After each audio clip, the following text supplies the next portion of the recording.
ini serta peserta webinar yang insya Allah dirahmati oleh Allah Subhanahu wa Ta'ala.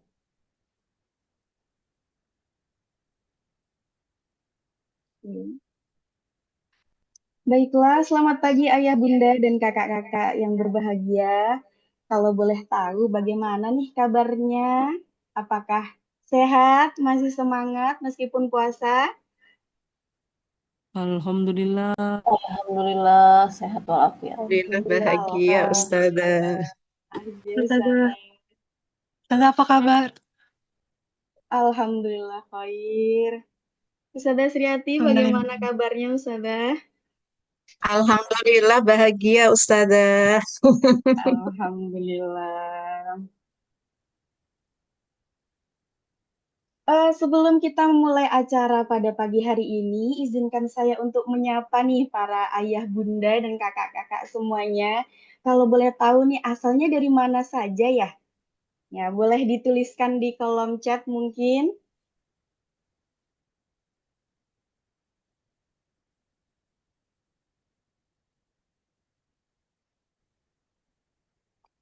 Oh, ada yang dari Lamongan. Selain Lamongan, dari mana ya? Oh, ada yang jauh dari Cilegon, Masya Allah. Oh, ada yang dari Bekasi, Bandung, Masya Allah, ya Allah. Semoga semuanya akan semangat ya sampai akhir webinar nanti. Amin. Hmm. Baik, sebelum kita buka, marilah kita mendengarkan lantunan ayat suci Al-Quran yang akan dibacakan oleh Al-Ustadzah Arabella. Kepada yang bertugas kami persilahkan.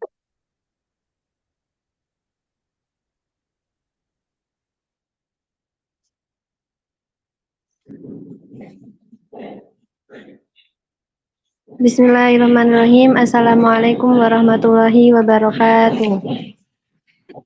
Waalaikumsalam warahmatullahi Bismillahirrahmanirrahim.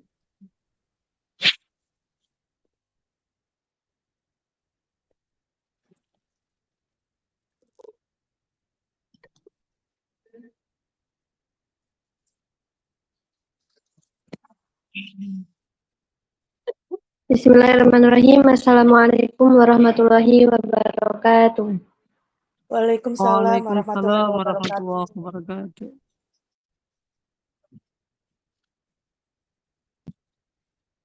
A'udzu billahi minasyaitonir rajim.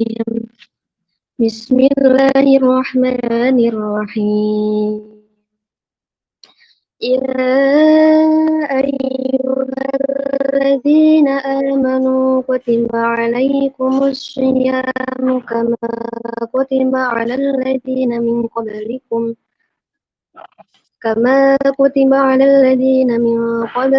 لعلكم أياما معدودات فمن كان منكم مريضا أو على سفر فعدة من أيام أخر وعلى الذين يطيقونه فدية طعام مسكين فمن تطوع خيرا فهو خير له وأن تصوموا خير لكم إن كنتم تعلمون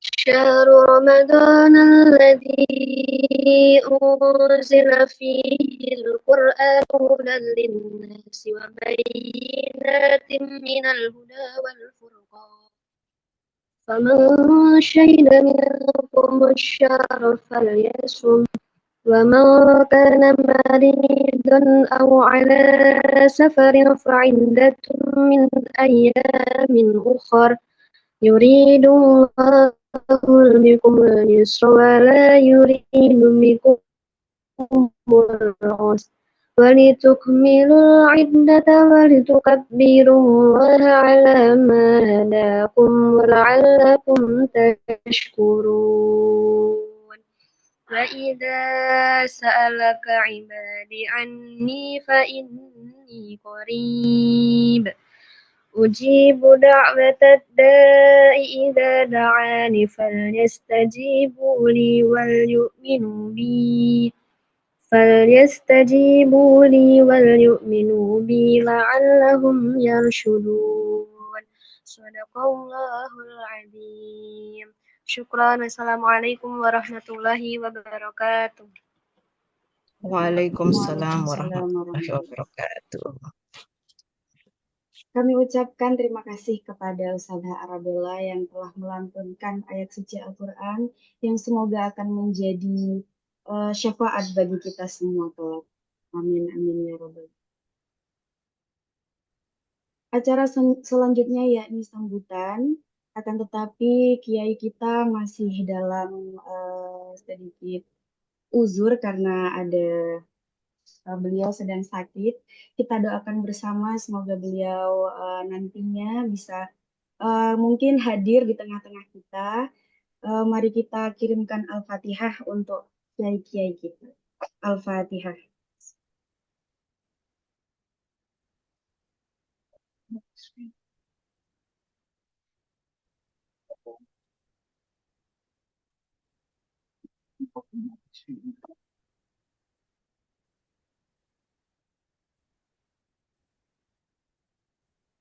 Baik ayah bunda dan kakak-kakak yang hadir sekalian, mari kita buka webinar parenting pada pagi hari ini dengan sama-sama membaca Al-Basmalah. Bismillahirrahmanirrahim. Ayah bunda dan kakak-kakak sekalian, hari ini kita akan mengikuti webinar parenting dengan tema mempersiapkan mental putri di tengah tantangan zaman. Yang mana telah kita tahu saat ini kita hidup di zaman yang berkembang dengan sangat cepat. Teknologi, informasi, dan media sosial membawa banyak perubahan dalam kehidupan kita, termasuk dalam kehidupan generasi muda, terkhususnya para putri. Di satu sisi, perkembangan ini membuka banyak peluang bagi generasi putri untuk berkembang dan berprestasi, namun di sisi lain mereka juga dihadapkan pada berbagai tantangan seperti tekanan sosial, perbandingan di media sosial, hingga tantangan dalam menjaga kepercayaan diri dan jati diri. Oleh karena itu, mempersiapkan mental yang kuat bagi generasi putri menjadi sangat penting. Dengan mental yang sehat dan kuat, mereka dapat tumbuh menjadi pribadi yang percaya diri, tangguh, dan mampu menghadapi berbagai tantangan zaman dengan bijak. Melalui webinar parenting hari ini, kita berharap dapat memperoleh wawasan, pengetahuan, serta inspirasi dalam mendampingi dan membimbing generasi putri agar tumbuh dengan mental yang kuat dan dengan karakter yang baik. Dan juga kami beritahukan kepada ayah, bunda, dan kakak-kakak sekalian, bahwasanya nanti akan ada sesi tanya jawab. Maka dari itu mohon untuk menyimak pemaparan pemateri dan mempersiapkan pertanyaan untuk ditanyakan nanti.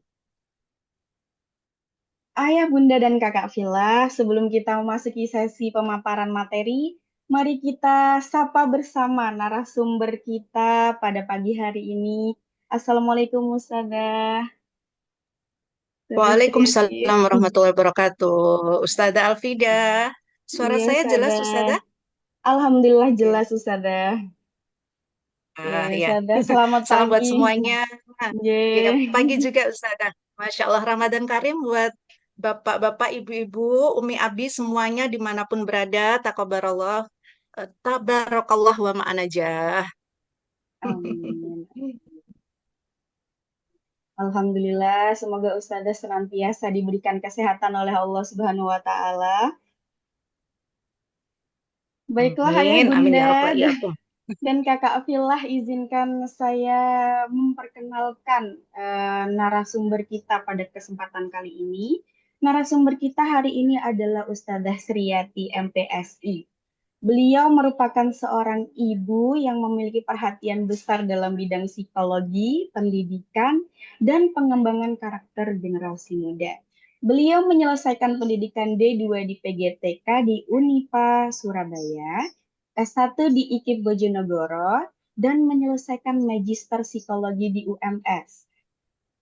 Saat ini beliau aktif sebagai owner rumah psikologi Al-Hubba dan kepala sekolah PAUD pesantren Anak Soleh As-Sakinah, serta sering menjadi pembicara dalam berbagai seminar dan pelatihan, trainer, motivator, dan juga coach bela diri dan panahan. Beliau juga aktif sebagai tim psikolog Pondok Modern Darussalam Gontor Putri 1 dan merangkap juga sebagai konselor Universitas Darussalam Gontor. Masya Allah, saking banyaknya aktivitas beliau sampai saya tidak bisa menyebutkannya semua. Oke, dengan pengalaman dan keahlian yang beliau miliki, insya Allah kita akan mendapatkan banyak wawasan dan inspirasi dari pemaparan beliau hari ini. Untuk itu, tanpa berlama-lama lagi, marilah kita simak beberapa pemaparan materi dari narasumber kita. Kepada Ustazah Sriati MPSI, waktu dan tempat kami persilakan. Syukran Ustadzah Alfida, Al-Mukarram, Bapak Kiai, Asatid wa Ustadzah yang dirahmati Allah, yang kami cintai, yang kami banggakan segenap wali santri, ayah bunda, umi abi, dan semua sahabat filah yang ada di room yang berbahagia ini.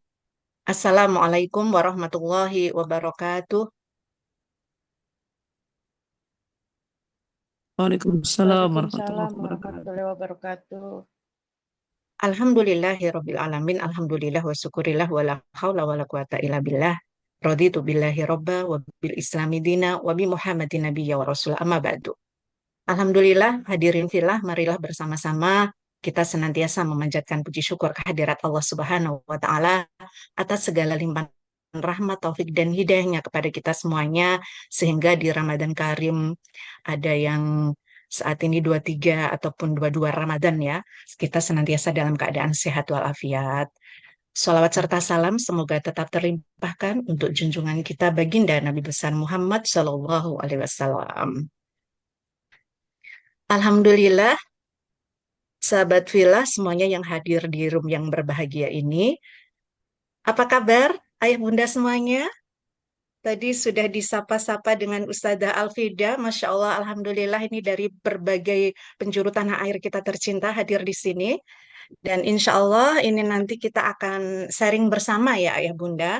Karena di sini kami bukan yang paling bisa, tetapi dalam kesempatan ini kami berkesempatan untuk sharing. Semoga saja kita bisa saling melengkapi, kita bisa saling memberi makna, bisa saling kebermaknaan dan keberartian di forum ini.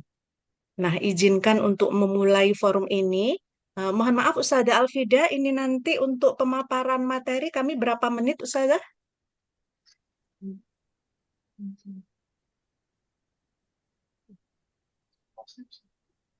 Monggo Ustazah sampai antum mungkin menyelesaikan materi antum.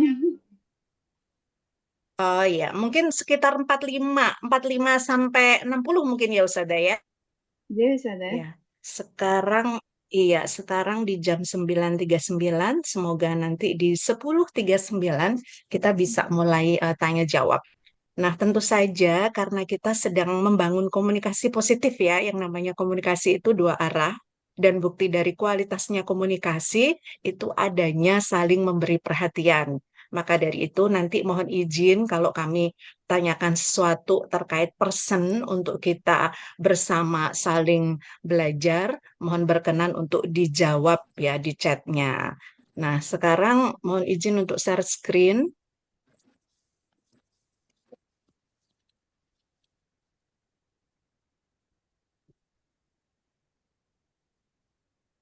Iya, udah ternampak ya Ustazah ya? Nah, sudah nampak sudah. Iya, saya ini dulu slideshow. Oke.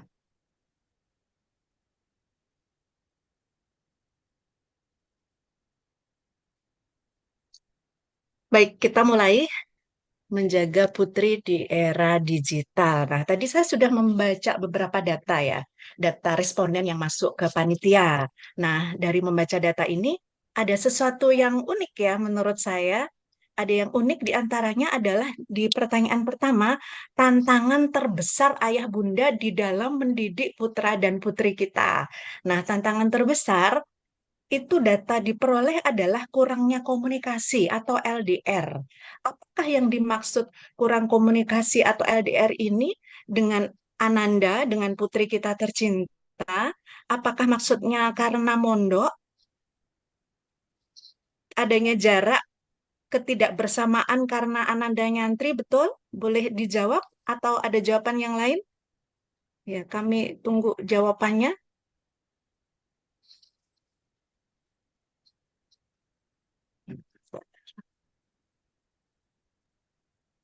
Ayah Bunda bisa langsung ditulis di chat supaya bisa kami bacakan. Iya. Iya, atau dijawab langsung juga boleh. Ada yang mewakili apakah betul maksudnya LDR atau kurang komunikasi atau LDR ini maksudnya adalah karena Ananda kita nyantri sehingga sehari-hari tidak bersama kita, betul?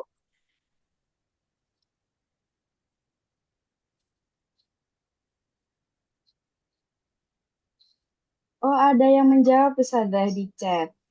Kurangnya komunikasi bukan karena LDR, namun satu rumah tapi sibuk dengan aktivitas masing-masing sehingga jarang komunikasi.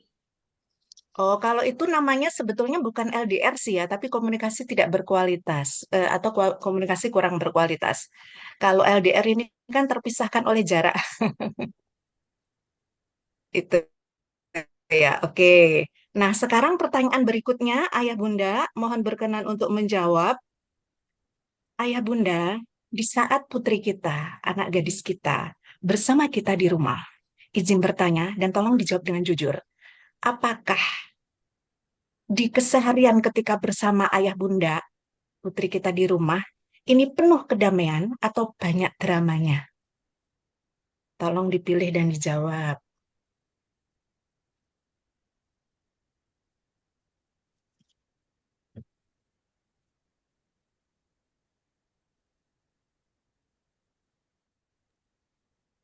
Masya Allah ada yang menjawab Ustazah. Alhamdulillah banyak Iya, dramanya.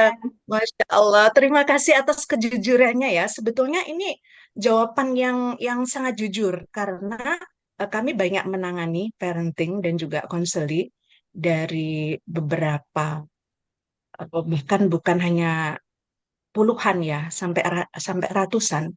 Yang intinya rata-rata ternyata ketika anak gadis bersama kedua orang tuanya ini ada banyak drama, ada banyak ujian kesabaran bagi orang tua dan juga bagi anak. Itu sehingga inilah menunjukkan bahwa kita perlu terus untuk belajar bersama di sini. Oke. Nah, izin bertanya lagi, mohon berkenan untuk menjawab. Ayah Bunda, misalkan nih, ayah atau bunda, ayah punya mobil nih ayah. Tiap hari ayah yang nyupirin mobil. Atau bunda punya mobil. Nah, tiap hari nyupirin. Lalu suatu saat ayah biasa nyupir mobil kemana-mana, suatu saat istrinya ayah yang nggak bisa nyupir itu tiba-tiba bilang gini, ih ayah enak amat tiap hari yang pakai mobil, ayah mau dong bunda pinjam, mau dong bunda yang nyupir. Nah, ketika ayah tahu bahwa bunda ini belum belajar ilmu tentang nyetir, belum pernah nyetir, lalu tiba-tiba mau pinjam mobil, atau bunda yang kalau bunda mungkin yang pinjam pinjam mobil ini anaknya ya, bun, kok bunda terus sih yang nyetir? Adek mau dong, mbak mau dong pinjam mobilnya. Padahal bunda tahu, ya mbak anaknya gadisnya itu belum bisa nyetir, kira-kira dipinjemin nggak? Ayah bunda, bisa tolong dijawab? Oke, yang single boleh boleh ngikutin aja ya. Yang sudah berkeluarga atau bisa memposisikan sebagai anak yang single ya, atau calon orang tua. Ya gimana dipinjemin nggak?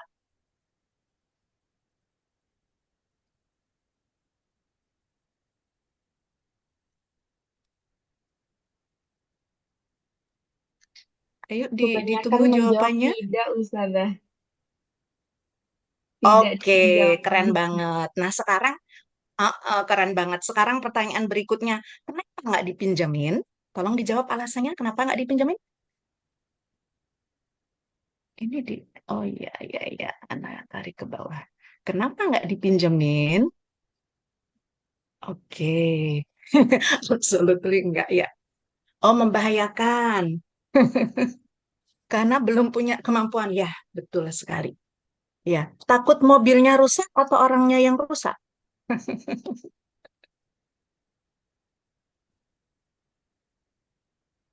Takut kenapa-kenapa. Iya, oke. Orangnya dong. Oke, betul sekali. Jawaban ayah bunda semuanya keren banget. Nah, ayah bunda, saya mau ngajak refleksi dulu sebelum kita masuk ke materi.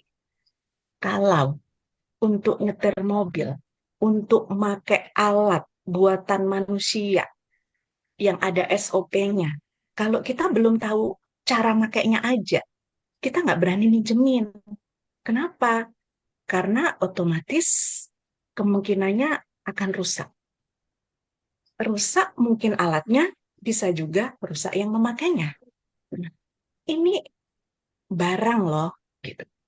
Apalagi sekarang kita bicara tentang anak. Ketika kita akan mendidik anak, membesarkan anak, kita akan membersamai anak.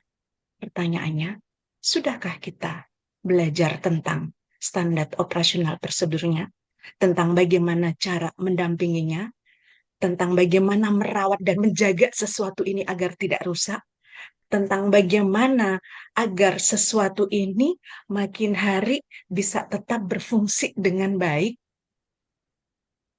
Nah, kira-kira sebelum kita jadi orang tua, sudahkah kita belajar tentang skill menjadi orang tua?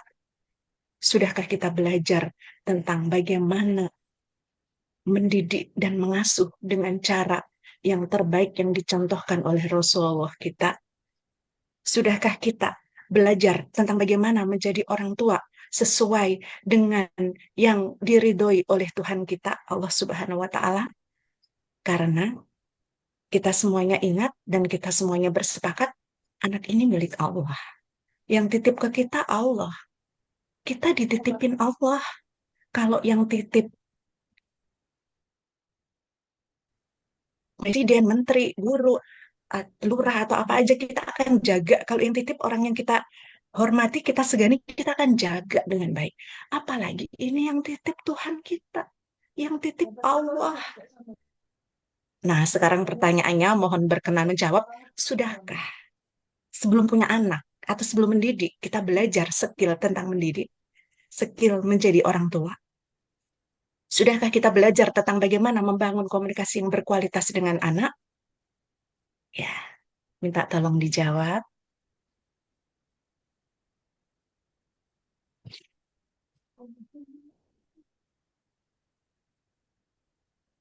Oke, alhamdulillah. Oke, keren. Yuk, yang lainnya mana ini? Semakin jujur, semakin beruntung. Dan orang kalau mau sembuh ngaku dulu ya. Kalau nggak ngaku, nggak nyadari sakitnya, nggak bakalan sembuh. Dan orang kalau mau tambah isinya dikosongin dulu gelasnya ya, karena kalau gelasnya penuh nggak bakal bisa terisi. Dan siapapun di antara kita, kalau kita mau lihat baik-baiknya, pasti banyak baiknya. Begitu pula kalau kita lihat kurangnya, pasti juga ada kurangnya. Dan orang-orang yang pandai bersyukur, yang pandai melihat kebaikan. Oke, ada lagi yang menjawab? Kejujuran adalah sesuatu yang sangat mahal dan excellent. Ya. Oke, ada lagi? Ah, ah, ah, ah. Oke, ah, ah, keren, keren. Ya, keren.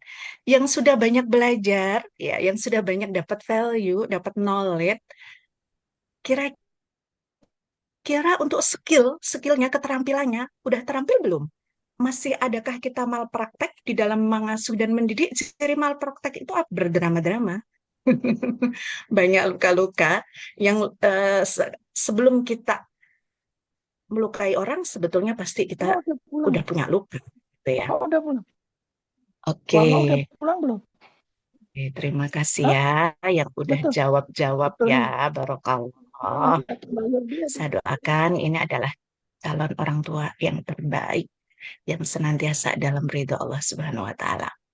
Oke, terima kasih banyak atas interaktifnya, atas Sama-sama. komunikasinya. Ini adalah sesuatu yang positif sekali karena menunjukkan orang itu kalau sehati kan tidak perlu teriak-teriak ya. Jadi kalau tidak perlu bicara keras-keras. Kalau keras, teriakan, nah itu indikator berjauhan gitu ya. Baik, Alhamdulillah kita lanjutkan. Alhamdulillah sudah refleksi ya. Nah, Ayah Bunda mohon izin memperkenalkan, nanti Ayah Bunda bisa searching ya. Kami juga aktif di sharing psikologi dalam problem solving, edukasi, dan parenting di beberapa eh, media sosial dengan harapan kita punya jariah yang lebih luas lagi. Dengan harapan kita akan tetap hidup. Ayah Bunda kalau mau tetap hidup, maka berkaryalah. Dan karya itu apapun yang membawa kemanfaatan dan kemaslahatan. Oke, ini tadi sudah dibacakan oleh Ustazah Alfida. Nah, sekarang kita masuk ke sini, Ayah Bunda. Menjaga putri di era digital. Ayah Bunda, izin bertanya lagi nih, yang hadir di sini ya. Jangan takut salah ya Bunda ya. Karena di antara ciri bahagia itu adalah keberanian mengutarakan pendapat. Orang yang enjoy santai mengutarakan pendapat itu adalah orang yang confident, orang yang bersyukuran dan juga yang cerdas. Karena di antara ciri kecerdasan adalah kemampuan menyampaikan isi hati.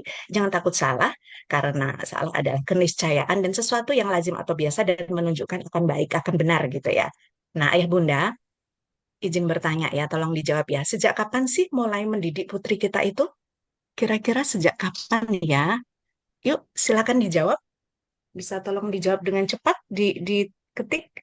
Ya, sejak kapan sih kita mulai mendidik putra-putri kita itu? Waktu terbaik memulai mendidik putra-putri itu sejak kapan sih? Oke, keren. Sejak dalam kandungan. Dengan sentuhan, oke. Sejak lahir, oke. Jawabannya bagus-bagus sekali. Ini ya Bunda udah teredukasi semua ini, udah pintar-pintar brilian nih. Oke, ya bagus sekali jawabannya ya. Ayah Bunda keren. Ya, jadi mendidik anak itu dimulai dari yang gadis-gadis nih dengerin, yang perjaka-perjaka dimulai dari sejak memilih pasangan hidup. Saat kita memilih, kita bukan hanya memilih suami, bukan hanya memilih istri bagi laki-laki, tapi kita memilih calon bapak untuk anak kita. Kalau kita memilih calon bapak, pasti kita akan tambah indikator orang yang punya ilmu atau layak diteladani, keteladanan gitu ya. Orang yang mampu mendidik gitu ya. Nah, jadi ternyata mendidik itu dimulai jauh, bahkan dari mulai sejak memilih pasangan hidup. Belum terjadi loh, belum doa loh, belum doa mau terjadi loh ya. Baru memilih itu sudah mulai ikhtiar kita mendidik generasi terbaik adalah dengan memilih pasangan yang diridhoi Allah ya, yang alim soleh, yang alimah solihah. Kalau udah terlanjur gimana? Ya tawakal. Saya bicara seperti itu tadi adalah bagi yang belum, yang sudah udah nggak usah berpikir tukar ya, sama aja, sama aja. Laki-laki dan perempuan psikologinya sama begitu gitu ya, di mana-mana punya hal-hal kurang dan hal-hal lebih gitu. Nah, intinya mendidik itu ternyata dimulai jauh-jauh dari sejak memilih pasangan. Kalau kita mendidik sudah lahir, bukan terlambat sih, tapi akan jauh lebih baik ketika dari memulai memilih pasangan. Maka pastikan memilih pasangan ini adalah yang bagus agamanya, bagus akhlaknya. Itu number one. Yang lainnya bonus-bonus aja. Itu ya, pastikan itu. Nah, sekarang kita masuk di era digital. Apa sih bedanya era zaman dulu dengan era digital? Tentu sangat berbeda sekali. Generasi sekarang, jadi Allah menciptakan manusia itu sesuai dengan zamannya. Zaman sekarang adalah generasi yang cerdas digital. Mereka, anak-anak kita, putri-putri kita, walaupun di ma'had, di pesantren, mereka nggak pegang gadget, di rumah tanpa diajari, bisa nggak mereka bermedsos? Pandai nggak mereka IG? Pandai nggak mereka TikTok? Bisa nggak mereka YouTube? Paham nggak? Mampu nggak? Ketinggalan zaman nggak dengan digitalisasi? Bisa tolong dijawab? Oke, pokoknya buktinya hadir itu gercep jawabnya. Kalau nggak gercep, entah ditinggal di dapur nih. Iya, bisa tolong dijawab? Saya baca jawabnya ya. Oke, ayo dijawab. Ketinggalan nggak kira-kira anak-anak kita, walaupun di Mahat mereka nggak dipegangin gadget, mereka kira-kira masih bisa nggak untuk aplikasikan medsos itu? Tanpa mereka diajari bisa nggak sih? Ya, betul sekali. Tidak ketinggalan. Malah kita yang di rumah pegang gadget itu belum tentu kecerdasan gadget kita lebih unggul, lebih tinggi daripada anak-anak kita. Kadang kita nggak paham nanya orang yang nggak pernah pegang. Padahal kita tiap hari pegang belum tentu kita paham. Kenapa? Karena memang Allah ciptakan manusia itu sesuai dengan zamannya. Betul, tetap mahir anak-anak kita. Seperti sulapan lebih canggih dari mamanya. Ya, itulah kemahabesaran Allah. Allah Subhanahu wa Ta'ala senantiasa ciptakan manusia itu dengan kemampuan brain, neuroscience, dengan otaknya yang sesuai dengan perkembangan zamannya. Sehingga jangan pernah khawatir, ayah bunda. Kalau anak kita nggak bisa gadget, nggak bisa teknologi, jangan khawatir. Justru kita bersyukur, kita bangga anak-anak kita di pesantren. Kenapa? Kita kuatin dulu softwarenya, kita kuatin dulu imannya, kita kuatin dulu karakternya, kita kuatin dulu akhlaknya. Kalau udah kuat itu, barulah gadget tuh mah gampang, teknologi gampang. Tapi kalau softwarenya, value-nya belum kuat, udah pegang, tahu kan apa yang terjadi? Anak punya banyak sekali pasien yang mereka terdampak dari kecanggihan teknologi. Ada yang PAUD mereka mengalami beberapa keterhambatan, ada yang gadis mereka mengalami beberapa kecanduan, ada yang sudah berumah tangga mengalami beberapa mental illness. Maka inilah diperlukan penguatan software dulu, karakter dulu, sebelum kita ke digitalisasi. Itulah kenapa insya Allah hari ini kita akan sama-sama berkomitmen di sini tentang bagaimana sih SOP mendidik anak kita di era digital ini agar kita ini menjadi orang tua yang bijaksana, yang arif, yang memahami perkembangan zaman, tetapi memiliki prinsip-prinsip yang kuat di dalam edukasi sesuai dengan ridho Tuhan kita. Itu ya. Nah, nanti kita akan berbicara lebih jauh terkait ini. Nah, ayah bunda, setelah kita berefleksi bahwa ternyata ketika anak-anak di rumah banyak dramanya kan, sehingga kenapa? Jadi begini ayah bunda, ternyata masalah global di negara kita, dan bukan hanya di negara kita ya, juga di negara-negara non jauh di sana, di luar negeri, itu rata-rata sama. Adanya kesenjangan atau miskomunikasi antara anak dan orang tua. Kalau diteliti, Ana sering mengadakan penelitian, hampir 80% remaja kita tidak merasa dicintai oleh orang tuanya. Bukan karena tidak dicintai, karena tidak ada orang tua yang tidak mencintai. Bukan karena tidak dipenuhi kebutuhan materinya. Bukan karena mereka tidak dapat saku dan lain sebagainya. Enggak. Ternyata masalahnya hanya ada di komunikasi dan mispersepsi antar mereka. Apa yang disampaikan orang tua nggak nyambung sama anaknya. Ayah bunda rasakan sendirilah ketika anak-anak di rumah gimana. Banyak damainya atau banyak dramanya? Ya, karena memang anak-anak remaja itu sedang proses masa adolescence. Dan mereka memiliki psikologi yang berbeda dengan psikologi orang tuanya. Kalau di rumah ayah bunda rasain, enggak kok Ustazah, alhamdulillah anak-anak nyaman, alhamdulillah anak-anak enak, bersyukur banget. Itu adalah rezeki yang luar biasa. Kalau ternyata masih mengalami drama-drama, bersyukur Allah akan memandaikan kita. Ya, di antaranya melalui forum ini kita akan berbagi. Nah, ayah bunda, sekarang kita ke sini ya, kita saksikan dulu ini. Ini adalah analogi dari kehidupan kita sehari-hari di rumah bersama dengan suami dan keluarga inti. Bayangkan sedang berada di sebuah rumah, itu adalah nahkoda kehidupan, dan ini adalah persoalan kehidupan.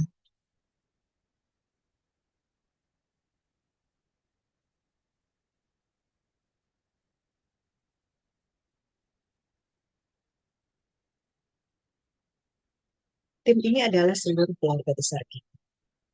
Semua yang terlibat dan terkait di dalam pendidikan anak-anak kita.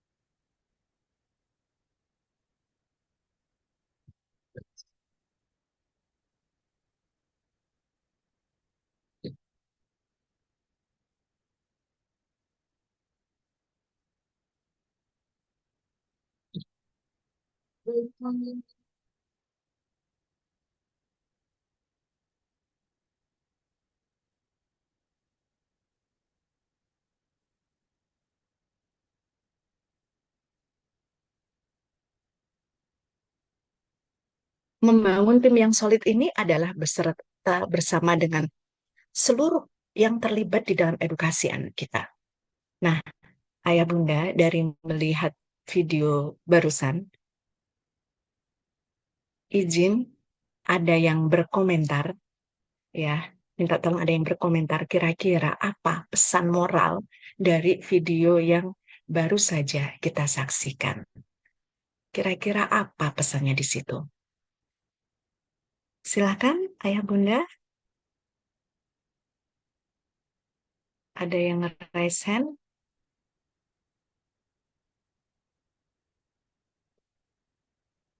Bisa dibantu Ustazah Alfida? Apakah ada yang raise hand, Ustazah Alfida?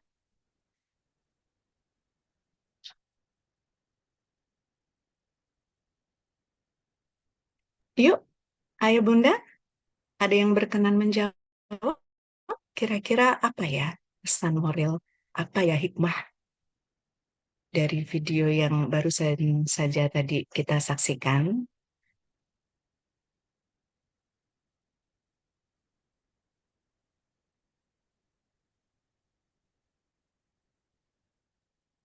Oh ya, silakan. Ini ada Kak Libia, ya Kak Libia Satila. Silakan, gimana Kak? Iya, bismillahirrahmanirrahim. Izin menjawab, Ustazah. Ya, silakan Kak Satila. Begini, Ustazah. Kebetulan kan masih single ya, Ustazah, tapi melihat video yang Oke. tadi, untuk menyampaikan sedikit apa yang saya dapatkan ya, Ustazah, dari video tersebut, kerja tim itu walaupun di dunia kerja atau di dunia keluarga itu sangat dibutuhkan, Ustazah, karena jika kita tidak ada kerja sama tim, maka komunikasi akan menyebabkan miskomunikasi gitu saja, seperti tidak adanya kekuatan antara kelompok ataupun orang yang ada di dalam suatu wadah yang bersama dengan kita gitu saja. Itu saja saja. Terima Oke. kasih. Iya, syukran Kak Sabila. Masya Allah, keren banget. Kak Sabila, mohon maaf, izin dijawab ya, saya tanya. Kak Sabila, apakah di dalam tim itu diperlukan kesamaan visi misi tim tersebut? Ya saja karena jika visi dan misi kita berbeda dalam suatu tim, seperti visi dan misi antara suami dan istri itu bisa memungkinkan adanya keretakan dalam suatu hubungan seperti hubungan dalam dunia pekerjaan atau hubungan dalam rumah tangga karena biasanya kalau visi dan misi kita berbeda dari awal apa keretakan dan beberapa masalah juga sangat cepat untuk ditimbulkan saja. Oke, keren banget. Kemudian pertanyaan terakhir, Kak Sabila. Ya, di dalam tim itu yang harus memimpin siapa sih yang mengambil keputusan, yang menentukan arahnya kemana-kemana? Untuk di dunia kerja sendiri mungkin seperti bosnya gitu ya saja bisa dikatakan. Tetapi kalau untuk di dunia rumah tangga Heeh. gitu saja itu yang lebih menentukan antara visi misi harus sesuai atau apapun itu mungkin lebih ke seorang suami ya saja karena kan suami di dalam Islam pun adalah eh, apa namanya ya saja bagi keluarganya sendiri gitu saja. Jadi jika suami itu tidak memiliki kekuatan besar untuk menentukan visi misi yang sama di dalam keluarga, kemungkinan akan timbul masalah-masalah yang tidak kita ketahui di luar kendali seperti itu saja. Oke, di kondisi tertentu bolehkah seorang istri mengambil keputusan kira-kira? Bolehkah? Karena Mbak Sabila masih single ya, jadi ada kira-kira nih. Bolehkah? Boleh saja jika memang pendapat yang diajukan oleh suami misalkan ya saja itu tidak sesuai atau memang dia memiliki argumentasi yang lebih kuat dari Iya. suaminya dan menguatkan untuk untuk keluar dari suatu masalah yang Oke, sedang bisa saja. oke, oke, keren banget. Nah, bolehkah anak memberikan ide? Ide, dan bolehkah kemudian ide anak yang dipakai dalam mengambil keputusan? Jika idenya bisa mengeluarkan Kalau tadi suatu, oke, Hah? kalau misalkan ide anak tersebut bisa mengeluarkan suatu masalah di dalam konflik orang tuanya mungkin saja itu bisa dipakai Mm-mm. saja. Tetapi Oke, untuk kalau dari video, ya, untuk pendapat saya sendiri lebih baik keputusan diambil oleh pihak kepala keluarga kita saja. Oke, di video tadi apakah yang mengambil keputusan adalah yang terbesar di komunitas itu? Bagaimana saja? Di video yang antum saksikan tadi, apakah pengambil keputusan itu anggota kelompok yang terbesar di kelompoknya? Bukan saja, tapi mereka mengambil keputusan sesuai dengan visi dan misi yang terarah satu tujuan bersama saja. Oke, ya, syukran Kak Sabila ya, Barakallah, Masya Allah, keren banget ini meskipun masih single ya, wawasan dan interestnya luar biasa keren ya. Jadi betul sekali ya ya Bunda, bahwa satu tim itu sebetulnya adalah kristalisasi dari ide-ide kelompok. Jadi di situ diperlukan sekali kemampuan membangun komunikasi yang berkualitas. Tadi kita saksikan bersama bahwa komunikasi berkualitas itu ternyata dengan memberi isyarat, dengan mengatakan sepatah dua patah kata, karena hatinya memang udah nyambung, itu udah saling respon gitu lah ya. Tidak reaktif tapi responsif. Ketika ada sesuatu yang memberikan ide dan itu baik, maka akan welcome seperti itu.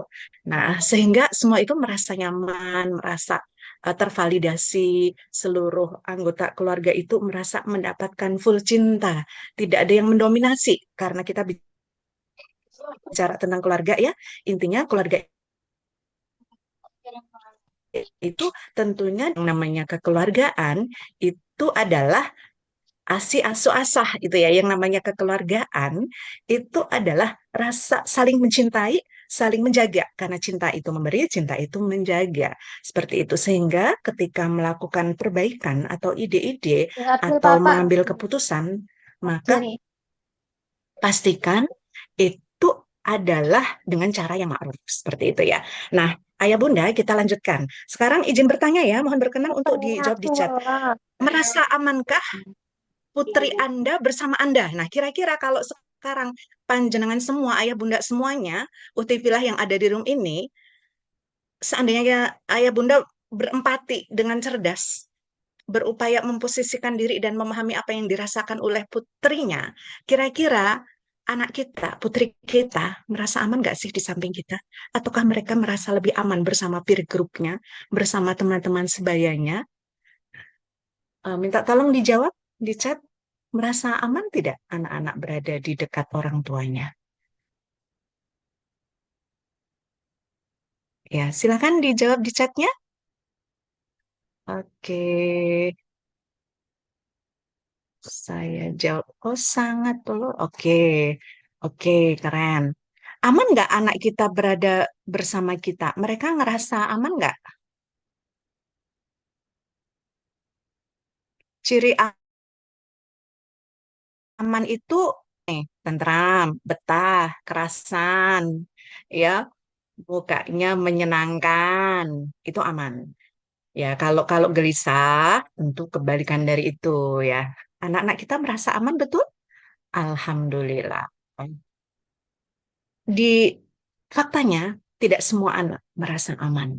Bahkan dari hasil penelitian, 60% remaja putri kita tidak merasa betul-betul aman bersama orang tuanya. Dalam artian aman apa? Bebas mengutarakan isi hatinya. Kemudian mereka didengarkan dengan sepenuh hati. Mereka merasa diakui dan dicintai. Karena kadangkala lebih banyak dia. Kadangkala apa yang dimaksudkan oleh orang tua tidak sama dengan apa yang ditangkap oleh anak kita. Ya, ya aman. Ketika susah untuk diajak bicara, itu kira-kira posisi orang yang lagi aman atau tidak aman? Anak merasa gini-gini deh intinya. Orang aman itu orang yang bahagia. Ya, orang aman itu orang yang bahagia. Ciri bahagia itu gembira. Ciri gembira itu berseri. Ciri berseri itu ramah, kemudian open. Ya, itu. Nah, maka sebetulnya banyak anak yang tidak merasa aman karena mereka mau menyampaikan apa nanti orang tuanya khawatir orang tua saya tersinggung Ustazah, saya mau ngomong begini nanti orang tua saya salah paham Ustazah.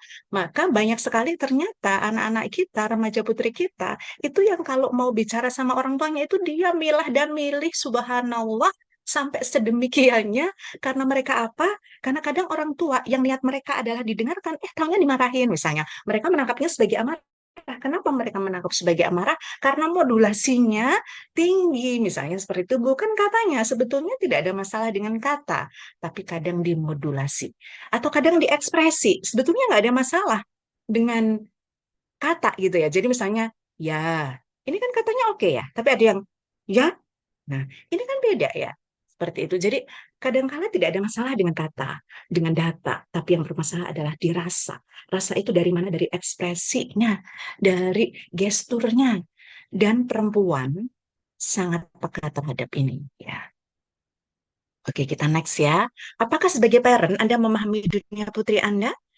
Kira-kira ayah bunda yang ada di sini memahami ketika banyak drama, ketika banyak miss, ketika anak banyak diam, ketika anak tidak seceria dengan temannya, ketika anak tidak sebebas bercanda dan anak tidak seekspresif dengan kelompoknya, sebetulnya kita sedang belum memahami dunia anak kita.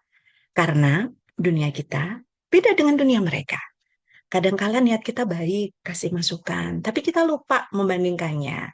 Ya, kadang-kala niatnya membangun, tapi lupa ternyata menyakiti. Ya, ternyata menyakitkan. Niatnya memberi contoh, tapi sepertinya adalah mengecilkan, misalkan, dan lain sebagainya. Yang orang tua tidak sadari, tapi kadang-kala melakukan malpraktek ini. Nah, sekarang kita ke karakter psikologi putri ya, psikologi. Oh, ini sebentar. Ini kok ada coretan ya? Ya, semoga ini ya tidak mengurangi konsentrasi ya, diabaikan coretannya ya. Oke, karakteristik psikologi remaja putri. Yang pertama, perempuan di usia 16 sampai 21, putra-putri kita di usia itu betul ayah bunda? Nah, putri kita di usia itu adalah usia adolescence, masa pencarian identitas diri. Dia sedang mencari idola, dia sedang mencari orang yang bisa diteladani. Dia sedang mencari tokoh-tokoh. Dan kalau kita tidak hadir di situ sebagai orang yang pengertian, yang empati, ya, anak kita bisa salah di dalam memilih idola. Dan kalau salah memilih idola, tentu saja ini akan fatal. Ya, syukron ya ayah bunda yang sudah menjawab. Belum sih, alhamdulillah kalau belum berarti akan gitu ya. Oke, nah anak-anak kita mencari identitas, mencari teladan. Kalau kita nggak hadir sebagai sosok yang ngayomi, sebagai sahabat mereka, kita hadir sebagai orang yang sering ngomongin, bukan orang yang ngajak ngobrol. Jadi beda ya, antara orang yang sering ngomongin dengan ngajak ngomong. Mengajak berbincang atau sering memperbincangkan, itu berbeda. Ya, marilah kita menjadi sahabat terbaik untuk anak-anak kita yang siap mendengarkan, yang mengingatkan dengan cara yang ma'ruf, yang ketika mereka salah kita bisa meluruskan dengan cara yang tidak menyakitkan. Ya, tentunya ini diperlukan skill komunikasi yang berkualitas. Dan di dalam era perkembangan digitalisasi ini, ayah bunda tenang saja, karena ternyata kualitas sebuah hubungan antara orang tua dan anak itu dipengaruhi hal terbesar bukan oleh waktu, tetapi oleh skill, kemampuan membangun bonding, kedekatan, kelekatan secara psikologis, secara jiwa. Misalkan nih, mohon maaf, ayah bunda.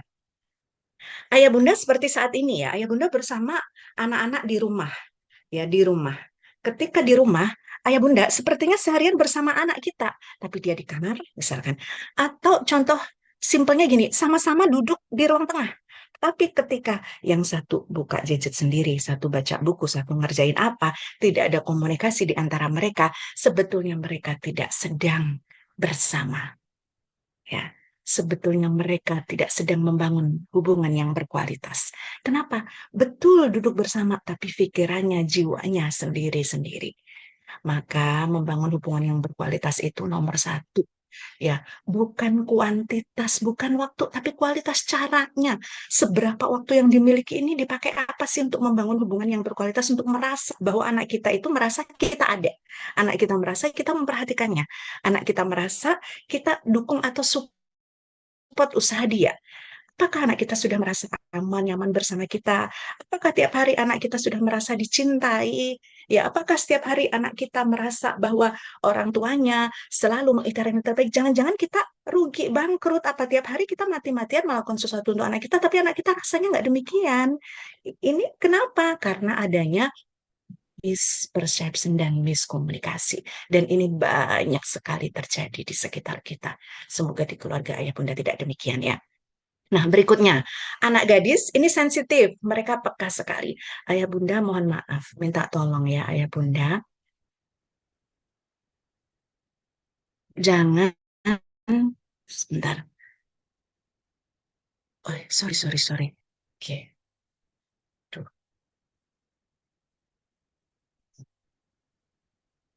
Oke.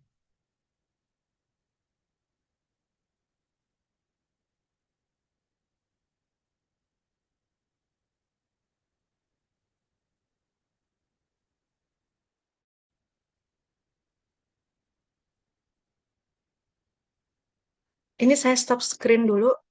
Sebentar ya, saya ini ulang. Tadi ada kesalahan teknis. Oke, kita lanjutkan ya. Nah, anak-anak kita itu di masa sensitif, maka jangan sekali-kali, mohon maaf ayah bunda, misalkan mencurhatkan kesalahan ayah, kesalahan suami kepada anak. Jangan, itu anak-anak lebih bersedih daripada kita. Sama ayah, jangan mencurhatkan kekurangan istri pada anak. Itu anak lebih sedih. Nah, itu menimbulkan ketidaktenangan dan kelemahan secara psikis bagi anak kita. Dan di antara cara terbaik untuk mencintai anak kita adalah kita mencintai pasangan kita dengan cara yang terbaik dan kita menunjukkan harmonisasi. Itu ya. Nah, berikutnya anak kita perlu validasi. Anak gadis kita perlu validasi, diakui keberadaannya. Misalkan anak gadis, pernah nggak anak gadis ayah bunda bilang gini, Mama tuh cinta nggak sih sama Mbak? Misalnya. Atau Mama tuh sayang nggak sih sama Mbak? Atau pertanyaan-pertanyaan yang menunjukkan bahwa oh dia sedang merasa tidak aman nih. Sebetulnya bukan karena dia tidak mendapatkan saku, bukan karena tidak mendapatkan pelukan dan lain sebagainya. Itu memang tidak hanya kata-kata pendukung atau touch ya, dan kita perlu tahu apa sih bahasa cinta utama anak kita supaya kita bisa memvalidasinya dengan tepat dan anak-anak kita merasa full cinta dari keluarganya sehingga dia tidak lemah dan tidak mencari-cari cinta di luar sana. Kenapa? Karena sudah full cinta dari keluarganya sehingga akan menjadi pribadi yang kokoh gitu ya. Nah, kemudian di era digitalisasi ini ayah bunda, anak-anak ini stres juga loh. Apalagi kalau mereka tidak punya skill di dalam bijak berdigitalisasi. Karena mungkin mereka ketika buka-buka medsos lihat, ini kok bagus banget ya, ini kok gini ya, aku kok nggak bisa gini ya, aku kok nggak bisa gini ya. Karena anak-anak di usia ini mereka mudah up tapi juga mudah down gitu. Sehingga kalau mereka tidak dibekali dengan software yang kuat, dengan bijak digitalisasi, mereka juga bisa stres, juga mudah untuk sedih ya. Apalagi anak-anak kita, anak gadis kita itu kan memiliki masa ini ya ayah bunda ya. Sebagai perempuan ada masa haid atau menstruasi. Nah, saat menstruasi itu akan menjadi saat yang krusial, yang krisis ya. Yang mereka ini mengalami perubahan hormonal yang luar biasa sehingga kadang tiba-tiba sedih. Nah, misalkan gini, Ayah Bunda, di saat kondisi anak kita di situasi tidak haid atau di kondisi subur, itu secara emosional mereka oke, bagus, sehingga ketika mereka mendapatkan masukan itu misalnya ini, Mbak, maaf ya bajunya kurang panjang, misalnya kurang syar'i. Ketika anak gadis kita misalnya mau keluar rumah dan kita lihat baju yang dia pakai terlalu ketat, misalnya, Mbak, maaf ya, bajunya kurang longgar, ganti yang agak longgar ya sayang, biar lebih cantik dan anggun misalnya. Ketika ia sedang masa subur, masa bagus, dia akan, oh iya Bunda, oke, dia akan nurut dengan enjoy aja gitu ya, nggak ada masalah. Tetapi ketika dia menstruasi, bisa jadi penerimaannya berbeda. Datanya, faktanya sama. Misalnya baju yang dipakai anak kita rasa kurang longgar. Ketika dia mau keluar rumah, kita bilang, Mbak, maaf ya, sepertinya bajunya kurang longgar, ganti yang lebih longgar supaya lebih cantik, lebih anggun misalnya. Anak kita akan gini, aku jelek ya, kok Bunda nyalain aku sih? Akan beda penerimaannya. Ya, ini karena apa? Kak? Di antaranya adalah dipengaruhi oleh kondisi perubahan hormonal di dalam diri anak-anak kita yang mereka belum terbiasa mengelola atau manajemen itu dengan bagus. Kalau untuk kita, karena kita udah sangat sering, maka harusnya atau seyukyanya kita udah lebih lebih bagus ya, sudah lebih stabil gitu ya di dalam mengolah ini karena kita tahu oh kita lagi baperan nih, maka sebetulnya datanya nggak gitu kok, misalnya kayak kayak gitu. Tapi anak-anak kita belum tentu memiliki skill seperti itu. Sehingga sangat penting sekali kita tahu momen-momen. Ya, momen-momen, oh ini sedang enak nih diajak ngobrol. Oh, ketika dia lagi head, oh ini sedang masanya nih dikuatkan di sininya, misalnya seperti itu. Jadi kita paham kondisi psikologi anak kita, sehingga kita menstimulasi atau memberikan intervensi perilaku itu sesuai dengan kebutuhannya. Jangan sampai misalnya anak kita cerita, ayah, lihat nih ayah, aku nanti liburan misalnya mau gini gini gini gini cerita. Lalu ayahnya, kok kayak gitu. Nah saat dia bisa jadi tersinggung. Kok ayah nggak pernah setuju sih misalnya. Padahal ketika dia masa-masa subur masa hormonalnya sedang bagus, dia akan, oh iya ayah terima kasih bisa jadi begitu. Maka diperlukan sekali kebijaksanaan kita sebagai orang tuanya untuk tidak mudah marah. Apalagi begini ya. Kadang-kala anak marah, orang tua gimana? Reaksi orang tua. Ya, kalau anak lagi ngambek-ngambek gimana reaksi ibu? Oke. Nah, orang yang lagi marah, lagi ngambek, itu lagi sedih apa gembira? Nah, kalau lagi sedih dia perlu apa? Nah, kita setidaknya yang udah belajar lebih banyak, tahu nih anak saya butuh apa. Jangan sampai anak kita marah, kita malah ikut-ikutan marah. Kayak gitu misalnya. Anak kita ngambek, ikut-ikutan ngambek. Nanti apa bedanya anak dengan ibu? Ya, ini efek dari anak berantem gitu ya. Nah, ayah bunda, berikutnya adalah remaja memiliki psikologi keterikatan atau mereka dekat dengan peer group-nya. Itulah kenapa sangat penting bagi kita untuk mengetahui siapa teman anak kita, kemudian untuk bisa memberikan sumbangsi atau saran-saran kepada anak kita tentang pertemanan, memilih teman-teman yang baik karena tentu saja ketika mohon maaf, misalnya ada 3 orang nggak berpuasa ngumpul di situ ya, 3 orang nggak puasa, nanti datang orang keempat, orang lihatnya akan dikira termasuk orang yang nggak berpuasa itu. Sama dengan ada 3 orang yang ngaji, anak kita datang ikut duduk di situ, dianggapnya orang yang ikut ngaji kayak gitu. Itulah pentingnya memilih teman yang baik, agamanya, akhlaknya. Pentingnya kita menginstal software anak-anak kita tentang value di dalam memilih pertemanan. Itu ya. Ayah bunda, selanjutnya subjek well-being putri. Nah, ini adalah kesejahteraan batin, kebahagiaan anak-anak kita. Apa sih yang dibutuhkan anak-anak kita agar mereka sejahtera? Materi, ya, tapi ternyata itu aja nggak cukup gitu ya. Perlu sesuatu yang dia lebih kuat, lebih permanen. Apa itu? Nilai diri, value. Value apa? Self-confident. Ya. Anak-anak kita memiliki kepercayaan diri. Anak yang dekat dengan Tuhannya, yang pemahaman agamanya bagus, dia akan memiliki kepercayaan diri yang bagus. Jadi anak-anak yang lemah confident-nya, itu sebetulnya bermasalah pula hubungannya dengan Tuhannya. Ayah bunda bisa mencermati deh. Anak-anak yang memiliki prinsip, ya, tapi juga gini ya ayah bunda ya, anak-anak yang banyak menerima input, Ya, banyak menerima informasi tentang bagaimana berperilaku yang baik, tentang bagaimana berkarakter, tentang adab, tentang akhlak, yang banyak menerima input dengan tanda kutip cara yang menyenangkan, mereka akan kaya file itu, sehingga ketika terjadi sesuatu problem, mereka akan bisa solusi dari input itu, gitu. Nah, kalau anak-anak nggak punya input, nggak punya data tentang bagaimana akhlak ketika menghadapi ini, bagaimana karakter, bagaimana karimahnya, bagaimana di dalam problem solving kehidupan, tentu mereka akan gampang. Jadi anak-anak yang nggak percaya diri, anak-anak yang tidak percaya diri, mohon maaf, sebetulnya mereka kurang input tentang karakter dan knowledge dan juga pengalaman. Kurang banyak penugasan. Ya, kadang-kala mohon maaf, ma'had atau pondok itu memberi banyak penugasan, tapi kadang ketika di rumah kita abai. Kita nggak bantu anak kita menyusun jadwal kegiatan atau cek jadwal kegiatan anak kita. Itu atau diskusi. Jadi ingat cara terbaik mendidik anak-anak kita adalah dengan mengajaknya berbincang, mengajaknya ngobrol, bicara dari hati ke hati.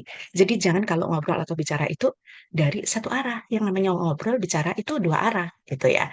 Nah, maka agar anak-anak kita memiliki self-confidence yang bagus, software agama, iman mereka diinstal dengan pembiasaan, dengan keteladanan, gitu. Oke, berikutnya adalah resilient. Resiliensi ini adalah kemampuan pertahanan diri. Anak akan memiliki resilien yang bagus ketika mereka punya pengalaman, punya knowledge, dan tentu saja ini karena adanya penugasan, adanya pengawalan. Itu. Kemudian value atau prinsip-prinsip di dalam kehidupan. Ini sangat penting sekali. Anak-anak yang nggak percaya diri, karena tadi juga data yang masuk ya diantaranya ketika gini, apakah anak Anda percaya diri berbicara di depan umum? Jawaban terbanyak adalah cukup. Padahal cukup itu kalau di sebuah angka dari 1 sampai 5, cukup itu kan di 3. Nah, di 3, ini berarti antara iya dan tidak. Berarti kadang nyaman, kadang enggak. Ya, berarti belum terbentuk dengan utuh gitu ya.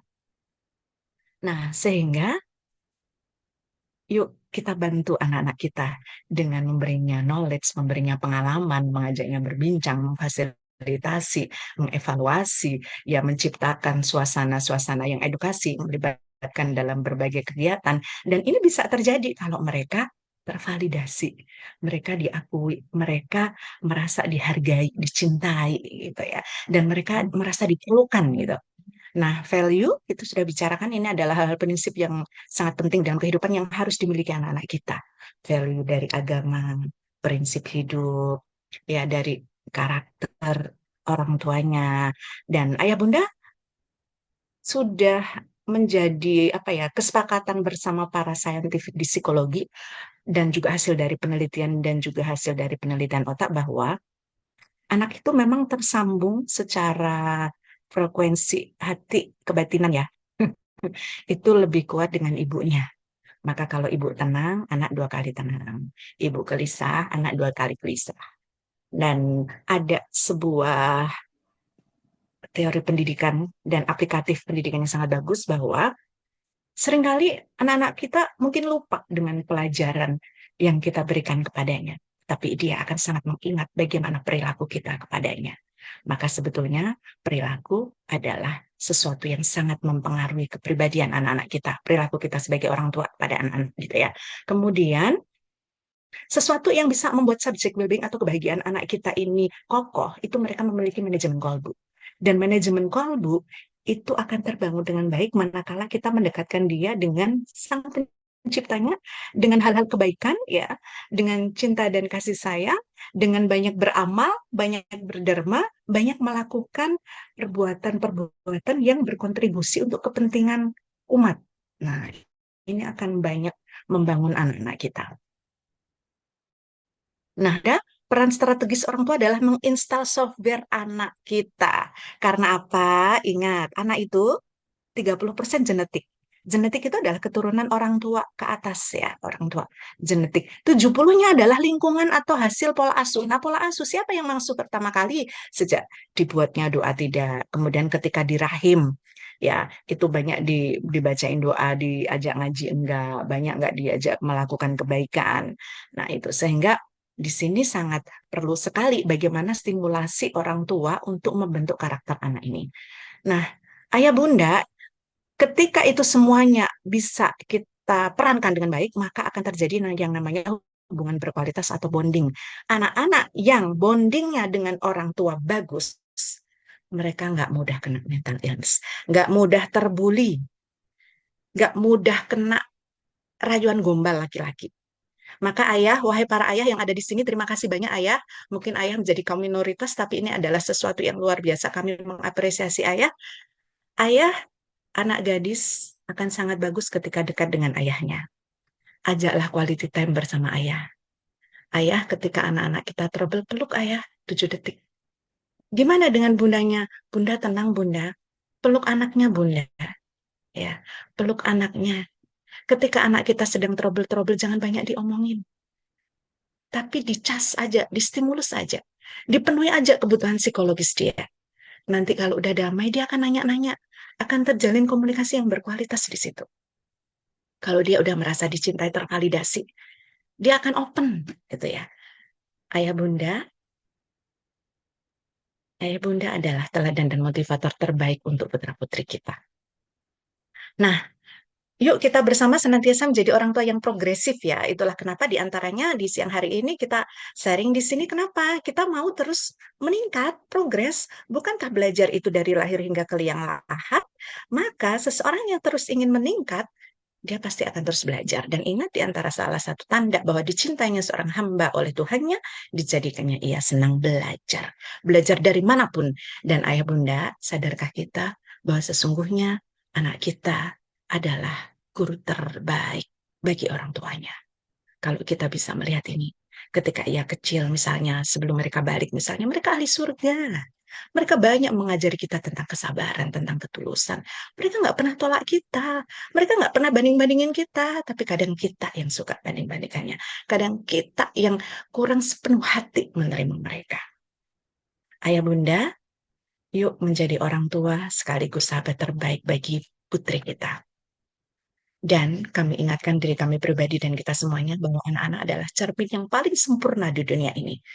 Bukan yang berpingkat perak, tetapi anak-anak kita. Kita melihat mereka berarti kita sedang melihat diri kita sendiri. Maka ketika anak-anak kita trouble, istighfar, mohon ampun kepada Allah, maafkan diri kita, maafkan anak kita, doakan yang terbaik, sekali-kali jangan berbicara yang buruk kepada anak kita. Kalau mau mengingatkan, ingatkan dengan cara yang baik. Bangun hubungan yang berkualitas. Sebelum ayah bunda melakukan sesuatu yang kira-kira akan membuat anak kita sedih, tolong perhatikan dulu kebutuhan, bukan hanya biologis, psikologisnya. Kan yang sering kita lupakan adalah kebutuhan psikologis anak-anak kita. Ayah bunda, ini seperti yang saya sepil tadi bahwa kurikulum terbaik adalah perilaku kita kepada anak-anak. Karena bisa jadi anak kita lupa akan pesan-pesan yang kita berikan, lupa akan kata-kata yang kita pesankan, tetapi mereka tidak akan pernah lupa perilaku kita kepada mereka. Mereka tidak lupa dengan apa yang mereka lihat terhadap perilaku kita. Maka apapun yang didengar dan dilihat anak, pastikan itu ada. Yuk ayah bunda kita semuanya bertaubat, keadaan adalah dimulai dengan memperbaiki diri kita. Dan tentu saja jikalau anak kita melakukan kesalahan, maka sesungguhnya yang pertama kali salah adalah kita sebagai orang tuanya. Jangan pernah bilang misalnya aku udah baik bla bla bla bla, tapi kenapa anakku begini? Itu menunjukkan kesombongan, itu menunjukkan arogansi. Tetapi Allah mencintai hambanya yang mohon ampun kepada Allah, yang bersyukur dan senantiasa mampu melihat kebaikan, apalagi dari titipan Tuhan kepada kita. Maka apa yang sudah dititipkan Allah, kita jaga, kita rawat, kita bina. Nah, ending tips menjaga putri di era digital yang pertama adalah back to Allah. Ridho, ikhlas. Sesuatu yang sudah terjadi, tidak ada pilihan terbaik kecuali ridho, ikhlas. Kalau sudah terjadi, ridho, ikhlas. Misalkan mohon maaf. Kita tahu anak kita ternyata menonton film 18+ misalnya, karena akhir-akhir ini Kami banyak menangani anak yang menjadi korban dari pornografi. Maka pertama biasanya yang kami sarankan kepada orang tua dan anaknya tentunya juga kami intervensi, intinya adalah apa? Istighfar. Minta maaf kepada Allah. Maafkan anak kita, doakan anak kita, dan kesalahan apapun yang dilakukan anak kita, minta maaf kepada Allah, maafkan diri, minta maaf lah kepada Allah untuk anak kita. Kita maafkan anak kita dan kita doakan yang baik. Kita lesankan berkali-kali hal-hal yang baik karena apa yang menjadi lesan dari ibu itu adalah mustajab. Apa yang menjadi lesan dari ayah itu adalah keramat. Karena ayah nyaris seperti malaikat bagi anak gadisnya ayah. Maka ayah jadilah malaikat tanpa sayap yang dirindukan sehingga anak kita memiliki sosok calon suami yang bagus, ya tidak trauma. Itu kemudian self love ya, menjadi versi terbaik diri lillahi ta'ala karena Allah semata, mencintai diri kita dengan sepenuhnya dengan mengharap ridho Allah. Orang yang self love pasti akan memperlakukan diri dan orang lain dengan baik. Orang yang self love pasti akan menjadi orang yang akhlak karimah. Orang yang self love pasti akan menjadi orang yang damai, yang penuh cinta kepada diri dan orang lain. Dan yang ketiga, self-awareness, sadar diri, sportif, progresif. Itu adalah orang yang self-awareness. Nggak ada orang bilang, saya sabar kok, tapi marah enggak, itu bohong. Karena ciri sabar, itu damai. Nggak ada sabar marah-marah, nggak ada. Itu namanya nggak sabar. Ya, orang yang progresif itu selalu berpikir solusi. Jadi jangan sampai ketika anak kita salah, mohon maaf kita gini, aku udah baik loh, kok anakku gini sih? Paling kayak suami nih. Nah, naudzubillah, jangan-jangan kayak gitu. Sama suami juga gitu, jangan gini. Aku tuh udah gini-gini, gini kok anakku gini, ini pasti gara-gara istriku nih. Jangan-jangan. Ini adalah egoisme. Dan ini arogansi. Dan ini tidak solusi. Ini hanya akan menjadikan rumah seperti neraka. Tapi kalau mau baiti jannati, maka hadirkan Allah, sadar diri, ya, sportif, progresif. Dari semua tadi akan muncullah mental health. Orang yang sehat mental, ayah bunda, indikator sehat mental itu apa? Gembira, bahagia, damai. Nggak ada ceritanya kalau orang lagi sedih, sehat apa sakit ayah bunda? Iya, orang lagi sedih itu sakit. Orang gelisah sehat apa sakit? Ya, karena subjek well-being, kebahagiaan, kesejahteraan jiwa, itu cirinya adalah kedamaian. Ya, cirinya adalah ketentraman itu. Ketika nggak tentram, nggak damai, itu sakit gitu ya. Dan kita jadikan habit yang 1 sampai 4 itu di dalam keseharian kita. Jadikan kebiasaan sehingga akan menjadi kepribadian dan karakter. Itu ya. Ayah bunda menjadi orang tua adalah amanah terindah dari Allah Subhanahu wa taala. Marilah kita performa maksimal, ikhlas, cinta tanpa syarat, kebersyukuran. Insya Allah kita akan menjadi orang-orang yang beruntung di dunia dan di akhirat. Ending kita sukses.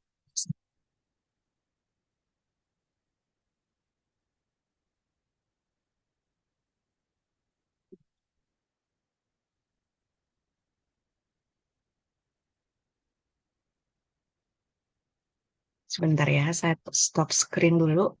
Ada sedikit trouble, saya coba ulang di videonya.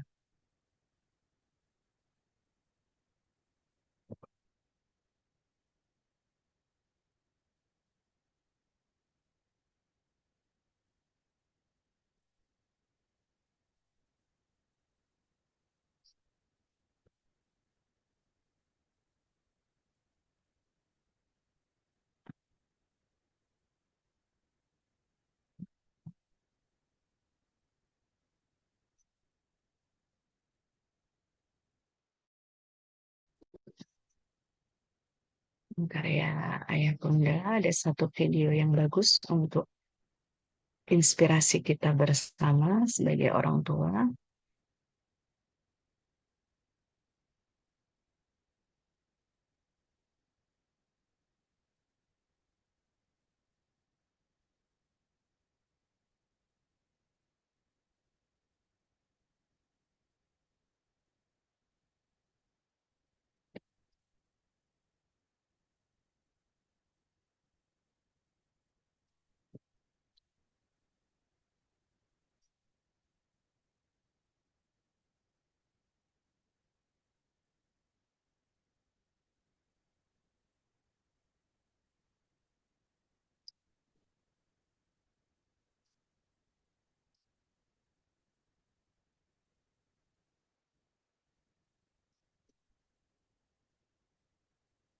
Ini mohon maaf ada trouble di videonya ini Ustazah.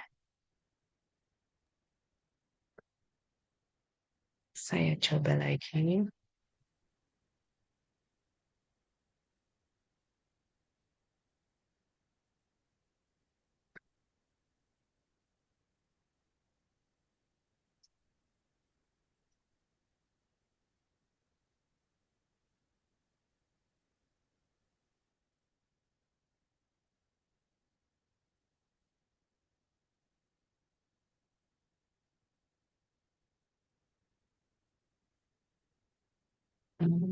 Kak, nggak bisa kalau di slideshow. Bentar ya.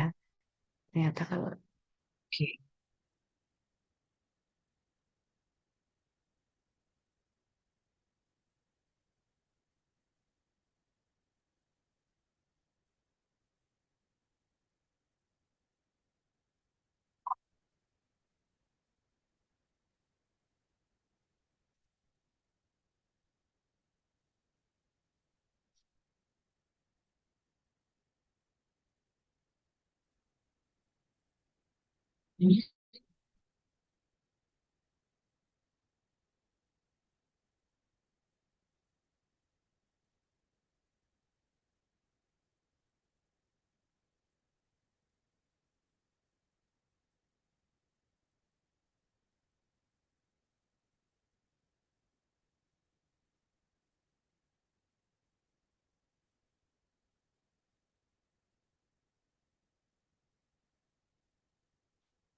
Oke ya Bunda, sebelum kami kembalikan ke pembawa acara, di awal setelah pemaparan ini kami hanya ingin menggarisbawahi intinya bahwa Ayah Bunda kalau ingin putrinya ahlakul karimah, siapa yang harus ahlakul karimah dulu?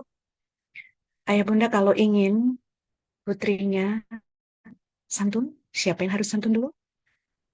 Siapa yang ingin anaknya menjadi anak yang tanggap, peka, siapa yang harus tanggap dan peka dulu?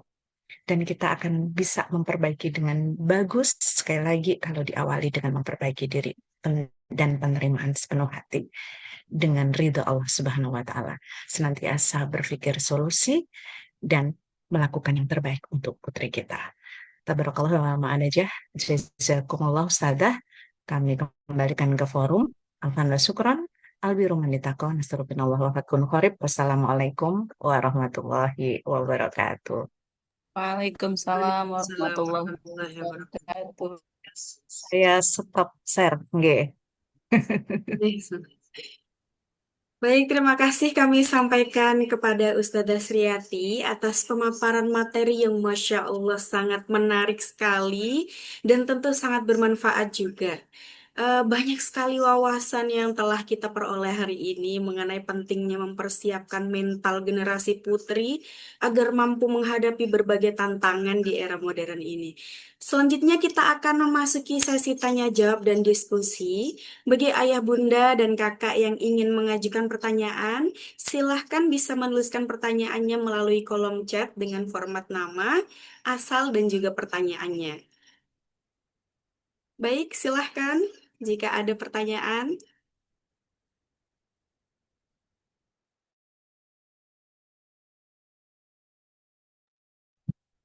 Izin bertanya, Kak.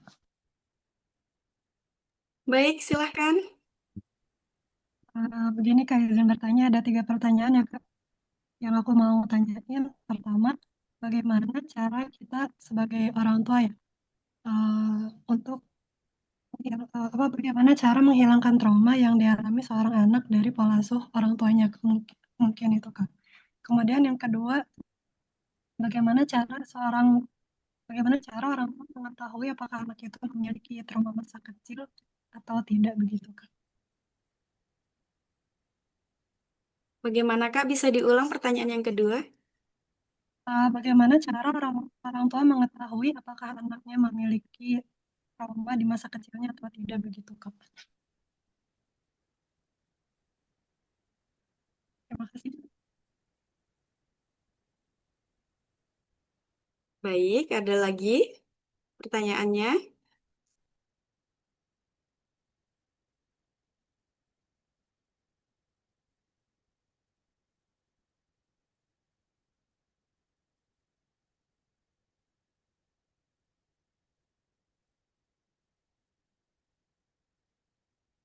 Baik, silahkan dari Mom Shiva asal dari Serang, silahkan bertanya.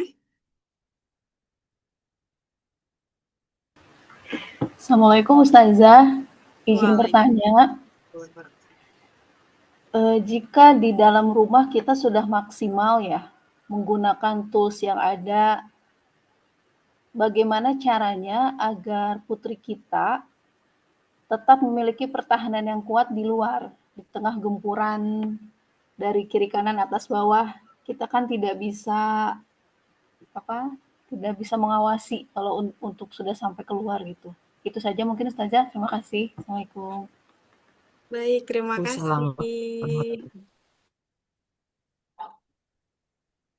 Mungkin ada pertanyaan lain? Oh, ada pertanyaan dari Kakak Lailatul Izati. Bagaimana cara semua disiplin di pondok dapat diaplikasikan di rumah tanpa drama? Oke.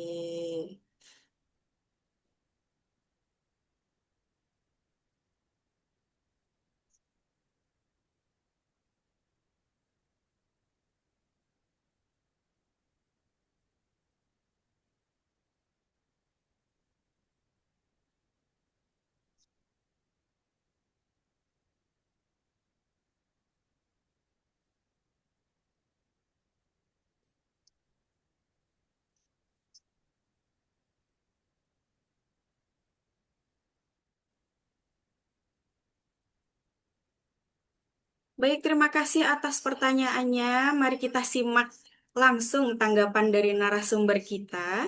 Kami persilakan kepada Ustazah Sriati untuk memberikan tanggapannya. Ya, syukran Ustazah Alfida dan bunda-bunda hebat semuanya, Utifilah yang ada di room ini.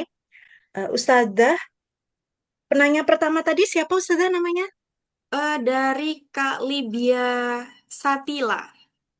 Oh, Kak Lydia. Oke. Ya, baik. Masya Allah, tabarakallah. Pertanyaannya keren-keren banget ya. Karena sebetulnya bertanya ini perlu kecerdasan. Orang yang kurang cerdas, mohon maaf, tidak pandai bertanya. Bukan berarti yang tadi nggak nanya nggak cerdas ya. Maksud saya intinya, cirinya adalah orang yang cerdas itu pandai memberi pertanyaan yang bisa menggiring atau membantu orang yang kita tanya ini untuk resilient, untuk menemukan jawaban tentang value yang benar dari nilai yang ada di dalam dirinya, dari knowledge atau skillnya. Maka kami sangat senang sekali atas respon dari bunda-bunda hebat, ayah hebat, dan Utivila semuanya yang ada di room ini. Dan kami juga sangat interest dengan pertanyaannya yang keren-keren. Pertanyaannya simpel, tapi jawabannya itu kalau dibuat buku udah jadi 3 buku lebih nih, Kak. Tapi kami coba sederhanakan ya, sesederhana mungkin. Dari Kak Lydia, cara untuk menghilangkan trauma pola asuh ya. Oke, trauma pola asuh itu biasanya di dalam psikologi istilahnya adalah inner child, luka batin masa kecil. Dan menariknya, kakak, ayah, bunda, semua yang hadir di room ini, saya sepil sedikit. Hampir 100% konseli atau pasien saya dan pasien teman-teman psikolog, teman-teman konselor. Akar masalah dari setiap mental illness atau problematika di dalam emosional maupun kehidupan, kalau ditarik akarnya dari salah pola asuh. Itulah kenapa, mohon maaf, sebetulnya jadi orang tua itu nggak boleh salah di dalam pola asuh. Karena begitu salah, lukanya bisa sepanjang hayat. Maka dari itu diperlukan banyak-banyak doa, banyak istighfar, banyak belajar. Itu. Nah, gimana untuk mengobati trauma inner child, trauma sang pola asuh? Satu, terima dulu. Ya Rob, saya ridho. Jadi ini ada terapi pemaafan dulu. Selama orang itu nggak bisa menerima, selama nggak bisa ridho, selama nggak bisa memaafkan, dia nggak sembuh. Dia nggak sembuh. Maka sangat penting mengajarkan kepada diri kita dan anak-anak semuanya cara memaafkan lahir dan batin. Mungkin nggak lupa, tapi bisa memaafkan. Ciri memaafkan adalah ketika ingat nggak lagi sedih. Ciri ketika memaafkan adalah ketika kita menghadapi masalah lagi, kita nggak stres, kita nggak flight, ya, tapi kita fight, kita hadapi, kita nggak kabur. Itu. Nah, maka satu, ajari diri atau siapapun yang mengalami trauma itu, terima dulu, terima. Caranya gimana? Misalnya gini, segala sesuatu itu mungkin nggak bisa terjadi tanpa izin Allah. Misalnya kita kembalikan dulu ke sana. Mungkin nggak? Ketika orang itu bilang nggak mungkin, berarti sesuatu yang udah terjadi karena Allah izinkan. Dan kalau Allah izinkan itu terjadi, mungkin nggak niat Allah itu buruk. Allah yang maha kasih sayang, yang penuh cinta, mungkin nggak Allah itu punya maksud buruk kepada hambanya? Nurani kita tentu akan jawab, nggak mungkin. Kalau nggak mungkin, maka maksud Allah pasti baik. Setuju? Komitmen? Nah, kalau udah setuju, kita akan temukan tuh hikmah itu. Oh, Allah pengen aku begini. Oh, dengan adanya ini Allah ingin. Kita ajak kembali dulu ke hal dasar ini. Ya, jadi diajak terima. Memang pertama untuk nerima itu perlu lesan dulu. Karena yang namanya kognisi kita itu akan mengarahkan afeksi dan lesan. Tapi kemahabesaran Allah, lesan kita itu bisa rekonstruksi otak. Ketika kita bilang gini, ya Allah, aku ridho ya Allah.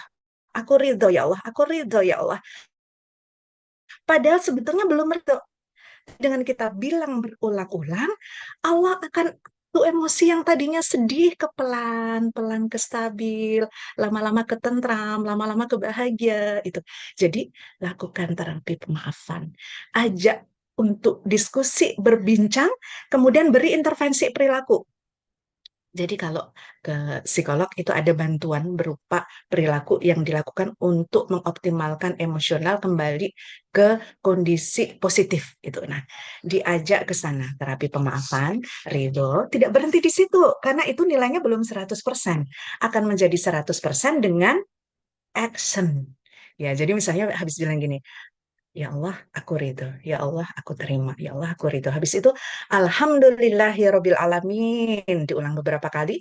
Habis itu smile. Ya, Ustazah masih ingat ya semuanya berapa detik Ustazah untuk memunculkan hormon bahagia di dalam diri? Atau teman-teman ada yang masih ingat? Kira-kira berapa detik sih tubuh kita ini bisa baca, oh diriku lagi bahagia, oh diriku lagi cukup, diriku nyaman. Untuk bisa membaca itu, ya diri kita, tubuh kita bisa baca itu, kita perlu senyum berapa detik minimal? Kalau ada yang tahu boleh dijawab? Ya, minimal 7 detik. Ya, senyum, smile, maka hidup akan menjadi lebih indah, lebih senang. Dan pelan-pelan temoto kalau bahasa orang Jawa itu ya, tertata kembali ke kondisi yang diridhoi Tuhan kita. Sehingga yang bisa dilakukan itu ya Bunda atau Uti Laila itu. Kemudian ada terapi khususnya ya, lebih spesifik lagi tetapi secara umum itu ada penerimaan, ada rilis itu menceritakan. Kalau kita nggak bisa cerita ke orang, cerita ke Allah. Kalau mau semakin sehat, rilis, deskripsikan sedetail mungkin. Sesuatu kesedihan kalau masih tersimpan, itu masih jadi penyakit dan itu masih jadi inner child. Tetapi kalau bisa kita riliskan, setelah rilis misalnya, ya Allah saya marah, ya Allah dulu saya begini, begini, begini, ya Allah saya sakit hati, ya Allah akui dulu perasaan kita.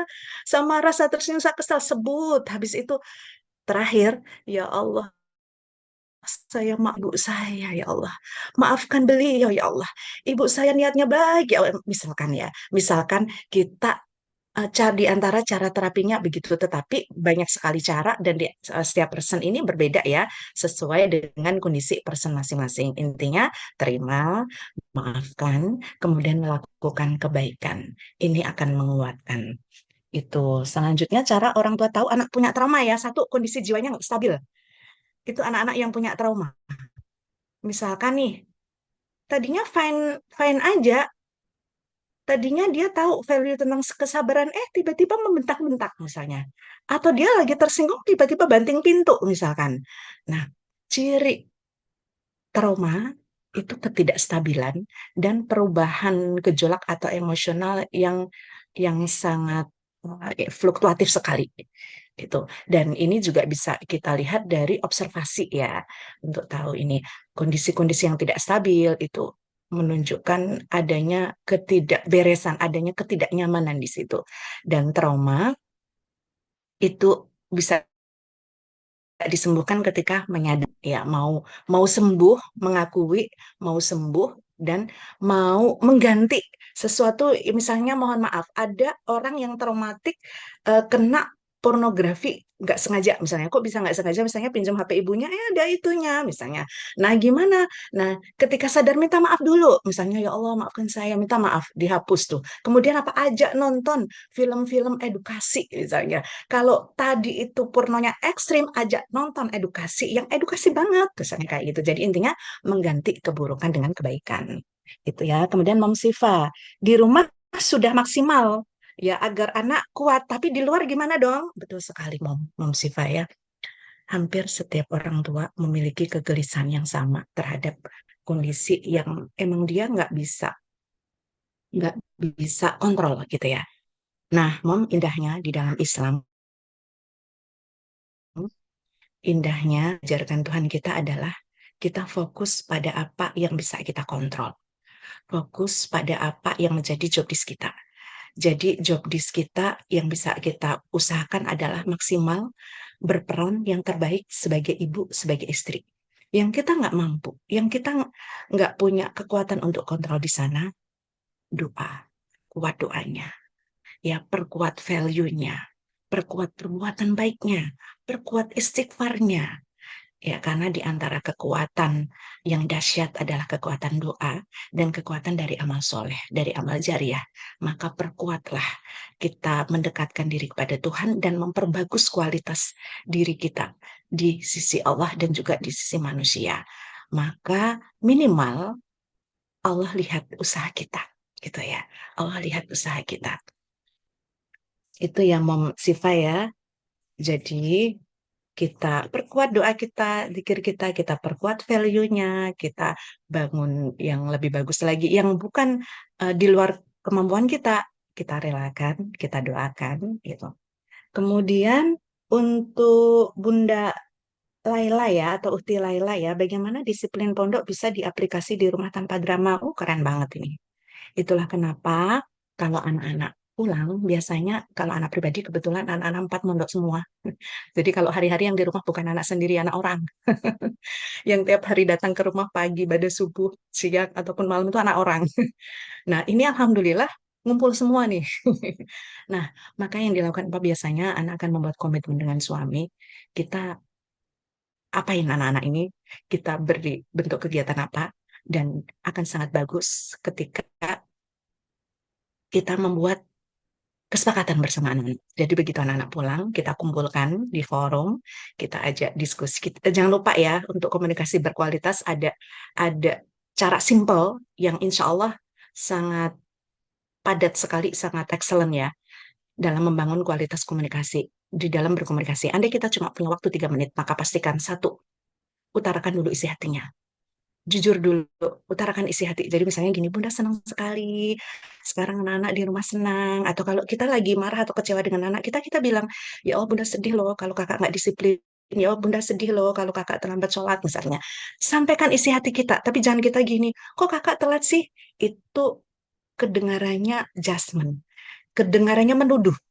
Meskipun itu fakta ya, tapi anak-anak menerima itu sebagai tuduhan gitu ya. Misalnya, kok kamu gini sih? Kok kamu nyakitin hati Bunda sih? Kok kamu berantakin? Nah, mereka nggak niat begitu, enggak. Tapi kita yang memaknainya sebagai bentuk kecewa kita. Maka, kalau kita mau berkualitas satu, dari sisi kita utarakan apa yang kita mau, apa yang kita rasa. Misalnya, Bunda senang sekali anak-anak sekarang liburan berada di rumah, ya Allah, bahagia ya. Misalnya gitu.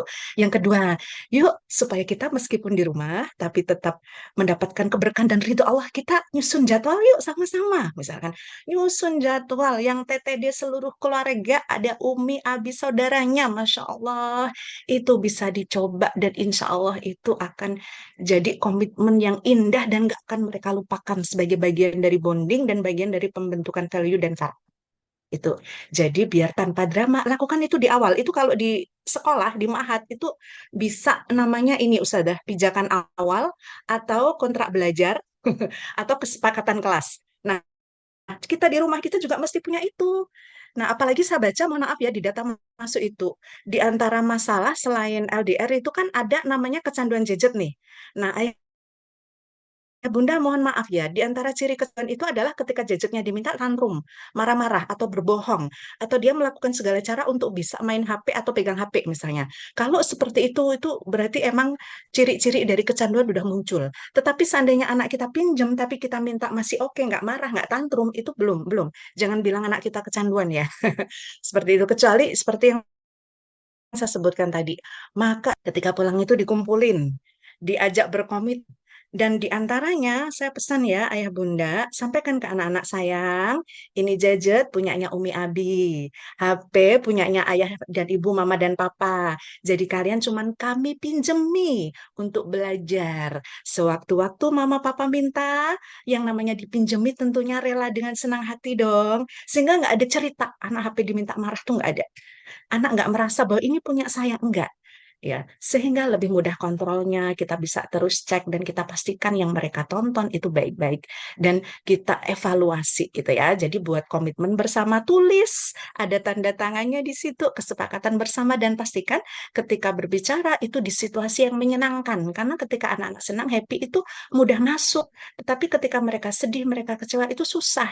Maka tiga berkualitas tadi, sampaikan isi hati, sampaikan seharusnya bagaimana. Yang ketiga, apresiasi anak kita.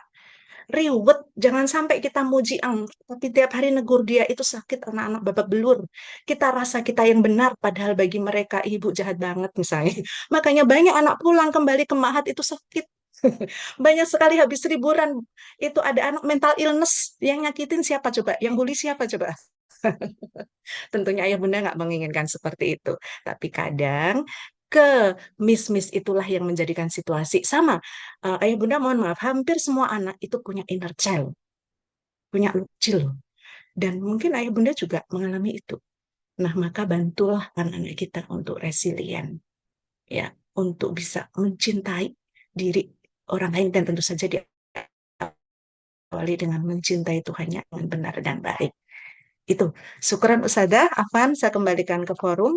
Wassalamualaikum warahmatullahi wabarakatuh. Waalaikumsalam warahmatullahi wabarakatuh. Terima kasih Ustazah, kami sampaikan telah memberikan jawaban yang sangat jelas dan bermanfaat.